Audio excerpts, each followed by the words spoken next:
Cześć, nazywam się Artur Łyczewski i pracuję w hotelu Hampton by Hilton Warszawa Mokotów jako Guest Service Supervisor.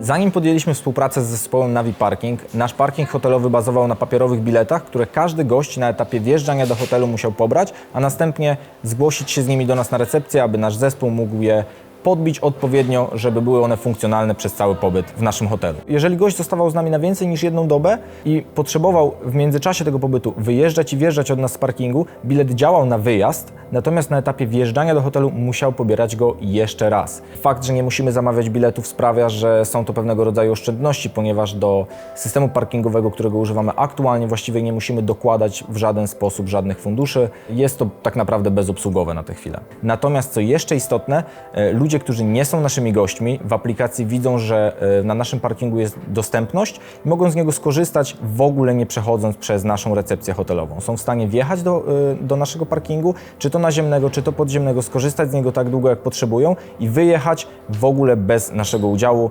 zapłacić za pośrednictwem aplikacji, której używają.